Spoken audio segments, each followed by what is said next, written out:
News, सच जरूरी है। नमस्कार, आप देख रहे हैं MNS न्यूज लाइव और मैं हूं आपके साथ चांदनी पाठक। एक नजर डालते हैं आज की खास खबरों पर। बरेली बवाल में मौलाना तौकीर रजा गिरफ्तार, सीतापुर जेल भेजने की तैयारी। पीके बरेली में शुक्रवार को जुम्मा की नमाज के बाद शहर में कई जगह उपजे बवाल के मामले में IMC प्रमुख मौलाना तौकीर रजा को पुलिस ने गिरफ्तार कर लिया। शनिवार सुबह करीब 5 बजे पुलिस ने उसका मेडिकल कराया और इसके बाद सुबह 6 बजे कोर्ट में पेश करके जेल भेज दिया गया। अब सुरक्षा कारणों से मौलाना को सीतापुर जेल भेजा जा रहा है। बवाल के दौरान पथराव और झड़पों में 15 पुलिसकर्मी घायल हुए थे, जिनका जिला अस्पताल में मेडिकल परीक्षण कराया गया। इसके अलावा मौलाना के 7 समर्थकों को अब भी मेडिकल कराया गया है, जिन्हें जेल भेजा गया है। बता दें कि कानपुर प्रकरण को लेकर शुक्रवार को बरेली में बवाल की स्थिति बनी रही। नमाज के बाद कोतवाली के खलील तिराहे से बवाल शुरू हुआ और फिर शहर के विभिन्न इलाकों में पुलिस पर पथराव और फायरिंग शुरू कर दी गई। इसको लेकर पुलिस और प्रशासन की ओर से कड़ी सुरक्षा व्यवस्था की गई है। 2010 के दंगे का भी आरोपी है मौलाना तौकीर। बरेली में बवाल के बाद IMC प्रमुख मौलाना तौकीर रजा का नाम एक बार फिर चर्चा में है। IMC प्रमुख 2010 में बरेली में हुए दंगे का आरोपी है। हालांकि मामला कोर्ट में लंबित है। इतना ही नहीं, मौलाना ने ज्ञानवापी ढांचे में भी पूजा शुरू होने के बाद भी जेल भरो आंदोलन की घोषणा की थी। मौलाना पहले भी विवादित बयानबाजी कर चुके हैं। CM योगी ने दिया था सख्त कार्रवाई का आदेश। बरेली बवाल के बाद शुक्रवार की देर रात CM योगी आदित्यनाथ ने कानूनी व्यवस्था की समीक्षा की। उन्होंने शनिवार की सुबह भी बरेली में चल रही कार्रवाई के बारे में अधिकारियों से जानकारी ली। CM योगी ने उपद्रवियों के खिलाफ सख्त से सख्त कार्रवाई का आदेश दिया है। CM ने कहा है कि एक भी उपद्रवी बख्शा नहीं जाएगा, ऐसी कार्रवाई होगी। अराजकता फैलाने वाले दोबारा सोचेंगे भी नहीं। मुख्यमंत्री योगी आदित्यनाथ ने 2 टूक शब्दों में कहा है कि प्रदेश में कानून व्यवस्था बिगाड़ने की किसी भी कोशिश पर सरकार कड़ी से कड़ी कार्रवाई करेगी। मुख्यमंत्री ने कहा है कि दशहरा बुराई और आतंक के दहन का पर्व है। उपद्रवियों पर ऐसी कार्रवाई हो कि वे दोबारा कभी इस गलती की सोच भी न सके। कार्रवाई के लिए किसी और समय का इंतजार न करें। यही सही समय उपद्रवियों पर निर्णायक कार्रवाई की जाए। जुम्मे की नमाज के बाद कुछ जगहों पे अलग अलग थाना क्षेत्रों में पुलिस और प्रशासन की जो ड्यूटियां लगी हुई थी, वहां पे कुछ लोगों के द्वारा हिंसक प्रदर्शन किया गया, जिसके संबंध में कल हम लोगों ने बताया था कि हम कठोर विधिक कार्रवाई सुनिश्चित करेंगे। उसमें हम लोगों के द्वारा अब तक कुल 10 FIR दर्ज की गई है, जिसमें थाना कोतवाली में 5 FIR दर्ज की गई है, थाना बारादरी में 2 FIR दर्ज की गई है, थाना किला प्रेमनगर और कैंट में 1-1 FIR दर्ज की गई है। इन दर्ज FIRों में आज हम लोगों के द्वारा कुल 8 अपराधियों को, जो इस घटना में शामिल थे, 8 अभियुक्तों को गिरफ्तार करके जेल भेजा गया है। उनके नाम मैं आपको पढ़ के बता देता हूं। मौलाना तौकीर रजा, सरफराज पुत्र सलीम, मनीफुद्दीन पुत्र जरीफुद्दीन, अजीम अहमद पुत्र नसीम अहमद, मोहम्मद शरीफ पुत्र मोहम्मद अहमद, मोहम्मद आमिर पुत्र मोहम्मद जाहिद, रिहान पुत्र राजू और मोहम्मद सरफराज पुत्र समीम। इन 8 लोगों को आज हम लोगों के द्वारा गिरफ्तार किया गया है। अगली खबर, इंडिया वर्सेस श्रीलंका हार गया था भारत, जमकर हुआ ड्रामा, तभी अर्शदीप ने पलट दिया गेम। एशिया कप 2025 में भारत और श्रीलंका के बीच सुपर 4 मुकाबला खेला गया। इस मैच में श्रीलंका ने टॉस जीता और पहले गेंदबाजी का चुनाव करके भारत को बल्लेबाजी का न्योता दिया। भारतीय टीम फाइनल में पहुंच चुकी है और वहीं श्रीलंका बाहर हो चुका है। भारत जीत के साथ आगे बढ़ना चाहता है। पहले बल्लेबाजी करने उतरी भारतीय टीम ने 200 का आंकड़ा पहली बार किसी टीम ने पार किया और इस लक्ष्य को हासिल करने के लिए श्रीलंका ने बेहतरीन बल्लेबाजी की और आराम से 202 रन का लक्ष्य हासिल किया। यह मैच ऐतिहासिक रहा, जहां पहली बार 202 रन बने तो वहीं चेज भी हुआ। वहीं श्रीलंका की तरफ से एक शतक भी आया। श्रीलंका जीत के करीब आए, लेकिन अंतिम कुछ गलतियों की वजह से जीत हासिल नहीं कर सके और सुपर ओवर में चली गई। बता दें कि अर्शदीप की जमकर पिटाई हुई, लेकिन कप्तान ने भरोसा दिखाया और हर्षित राणा अर्शदीप सिंह को गेंद थमा दी और मैच पलट गया। अभिषेक ने फिर उड़ाया गर्दा, तिलक ने खेली शानदार पारी।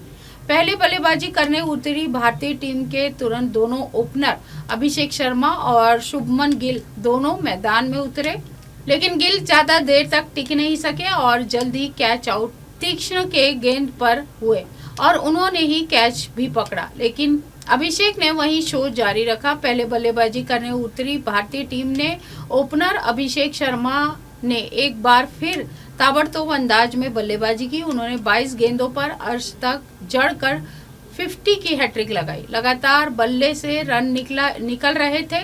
वहीं तिलक वर्मा ने बेहतरीन पारी खेली। तिलक ने 49 रन बनाए और रन से चूक गए। वहीं संजू सैमसन ने 39 रन की पारी खेली और जिसकी मदद से भारत ने स्कोर 202 रन का लक्ष्य खड़ा किया। अचानक से बदला गेम, लक्ष्य का पीछा करने उतरी श्रीलंका की टीम ने जबरदस्त शुरुआत की। ताबड़तोड़ बल्लेबाजी की शुरुआत की, हालांकि पहला विकेट जल्दी ही गिर गया। पथुम निशंका और कुशल परेरा के बीच 127 रन की साझेदारी हुई। कुशल 32 गेंदों में 8 चौकों और 1 छक्के की मदद से 58 रन बनाने में कामयाब रहे। टीम को तीसरा झटका चरित असलंका के रूप में लगा। 70वें ओवर में श्रीलंका के सलामी बल्लेबाज निशंका ने अपने T20 करियर का पहला शतक लगाया। उन्होंने 52 गेंदों में अपना शतक पूरा किया। वह 55 गेंदों में 107 रन बनाकर आउट हुए। सुपर ओवर में जमकर हुआ ड्रामा। सुपर ओवर में श्रीलंका की टीम बल्लेबाजी करने उतरी, लेकिन अपने शतकीय पारी खेलने वाले बल्लेबाज को नहीं उतारा। श्रीलंका की टीम को पहली गेंद पर पहला झटका लगा। कुशल परेरा बिना खाता खोले आउट हो गए। इसके बाद दूसरी गेंद पर कमिंडू मेंडिस ने 1 रन लिया और टीम जल्द ही दूसरा विकेट भी गंवा दी और महज 2 रन बना सकी। जवाब में सूर्य कुमार यादव और गिल उतरे और पहले ही गेंद में 3 रन मारकर जीत हासिल कर लिए। अगली खबर, मुनव्वर राणा की बेटी का आयला मोहम्मद पर विवादित बयान। कहा, लखनऊ की सड़कों पर सैलाब निकलेगा, यूपी पुलिस तैयार है। आयला मोहम्मद पोस्टरों को लेकर हो रहे विवाद ने नया मोड़ ले लिया है। मशहूर शायर मुनव्वर राणा की बेटी सुमैया राणा ने हाल ही में विवादित बयान दिया है। उन्होंने कहा है कि अब यूपी और खासकर लखनऊ की सड़कों पर सैलाब आएगा और यूपी पुलिस को अपनी बंदूकों के साथ तैयार रहना चाहिए। Voice over. सुमैया राणा ने कहा है कि जुम्मे के बाद यूपी पुलिस ने उन लोगों पर बुरी तरह लाठीचार्ज किया जो आई लव मोहम्मद के पोस्टर लेकर निकले थे। यह बहुत ही शर्मनाक है। हम लोगों ने कोई ऐसा काम नहीं किया जिससे लॉ एंड ऑर्डर का सवाल उठे, लेकिन अब यह स्थिति बनी है। हम खुशी खुशी अपने ऊपर गोली भी खा सकते हैं, लेकिन इस अधिकार पर पाबंदी बर्दाश्त नहीं करेंगे। उन्होंने यह भी स्पष्ट किया कि उनका जनसैलाब हिंसा व उपद्रव नहीं है। उनका मकसद केवल यह है कि मोहम्मद साहब के नाम पर आवाज उठाने पर रोक न लगे। बरेली में जुम्मे के बाद भी ये घटनाएं हुई। उत्तर प्रदेश के बरेली में शुक्रवार को जुम्मे के बाद आई लव मोहम्मद पोस्टर को लेकर हिंसा भड़क गई। प्रदर्शनकारियों और पुलिस के बीच झड़प में पथराव हुआ। आंसू गैस और गोलीबारी चली। इस दौरान 20 से ज्यादा पुलिसकर्मी घायल हुए। पुलिस ने 60 लोगों को हिरासत में लिया और 8 लोग गिरफ्तार हुए। कुल 1700 अज्ञात और 8 नामजद लोगों के खिलाफ मुकदमा दर्ज किया गया। प्रदेश में लॉ एंड ऑर्डर बनाए रखने के लिए योगी सरकार का रवैया हमेशा से सख्त रहा है। पुलिस और प्रशासन अब अलर्ट मोड में है। हर स्थिति से निपटने के लिए तैयारियों को तेज कर दिया गया। अगली खबर, कुंडा विधायक रघुराज प्रताप की पत्नी भानवी के खिलाफ परिवाद दाखिल और प्रतापनगर सीजेएम न्यायालय में किसने और क्यों दी याचिका। जनसत्ता दल के राष्ट्रीय अध्यक्ष और कुंडा विधायक रघुराज प्रताप सिंह और उनकी पत्नी के बीच चल रहे विवाद हर दिन नया मोड़ लेकर आ रहे हैं। अब भानवी के खिलाफ प्रतापगढ़ के सीजेएम न्यायालय में शनिवार को परिवाद दाखिल किया गया।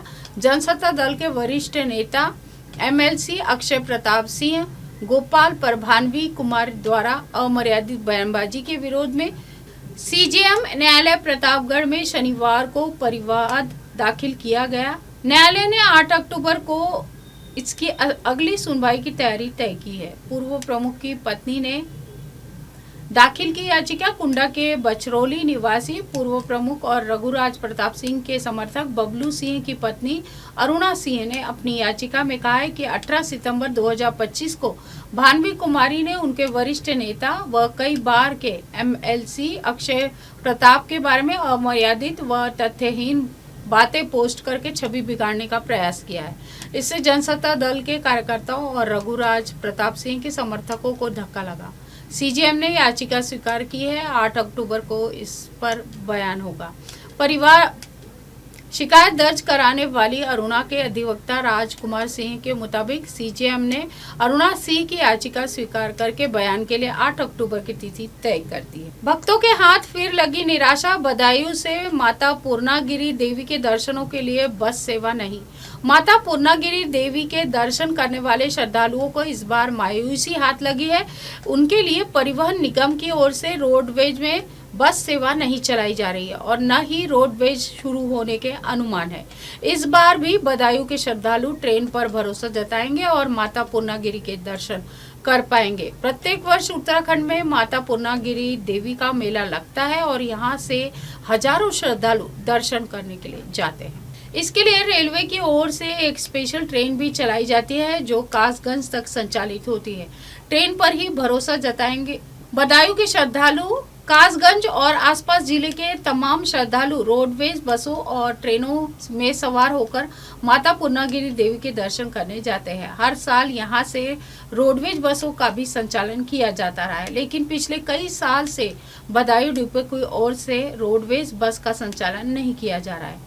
इस बार भी ट्रेन का ही सहारा है। इस बार कई लोगों ने इसकी मांग की थी। कई बार लोगों ने इसकी मांग भी की, लेकिन परिवहन विभाग ने इस पर ध्यान नहीं दिया।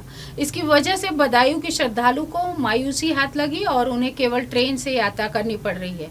इस बार भी श्रद्धालुओं को ट्रेन पर भरोसा करना पड़ेगा क्योंकि परिवहन निगम की ओर से रोडवेज इससे बस का संचालन नहीं हो सकता। अगर परमिट मिल जाता है तो बस का संचालन कराया जा सकता। अगली खबर, टिपेश्वर में गूंज रही बाघ की दहाड़। आने वाले पर्यटकों की संख्या 4000 से बढ़कर 30,000 तक। 20 से अधिक बाघों वाले टिपेश्वर अभयारण्य ने यवतमाल जिले की शान बढ़ा दी है। पहले महाराष्ट्र में खास गिनती में भी नहीं गिने जाने वाले इस वन्य क्षेत्र के बाघ अब पूरे महाराष्ट्र के पर्यटकों को आकर्षित कर रहे हैं। 8 साल पहले पर्यटकों से भरे रहने वाला टिपेश्वर अब हर साल 30,000 से अधिक पर्यटकों को न्योता दे रहा है। बाघ की दहाड़ सुनाई देते ही पर्यटकों का रोमांच बढ़ जाता है। पांडर कवड़ा और घाटंजी तहसील से शुरू होने वाला यह अभयारण्य सीधे तेलंगाना राज्य की सीमा तक फैला हुआ है। इस जंगल में स्थित टिपाई माता के मंदिर से एक गांव को टिपेश्वर नाम मिला।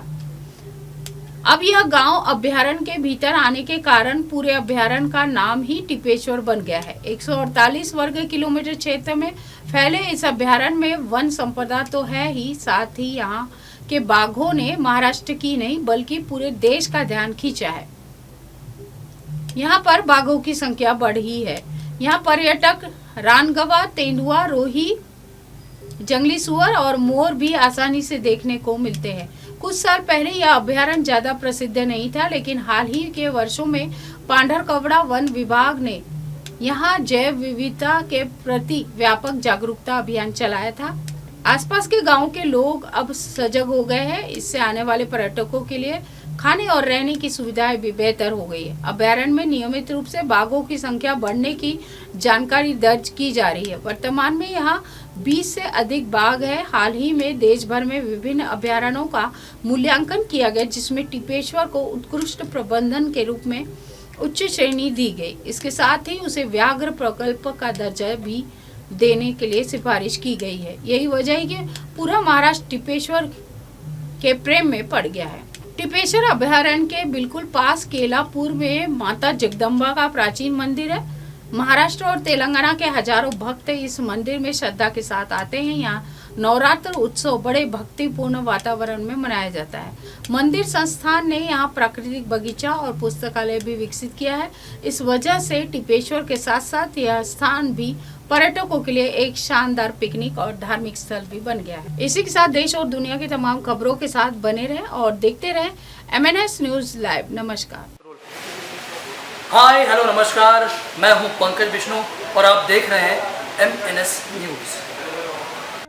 देखिए साईं बाबा की आरती लाइव शिरडी से हर रोज सुबह सिर्फ MNS न्यूज पर। आप देख रहे हैं MNS न्यूज, सच जरूरी।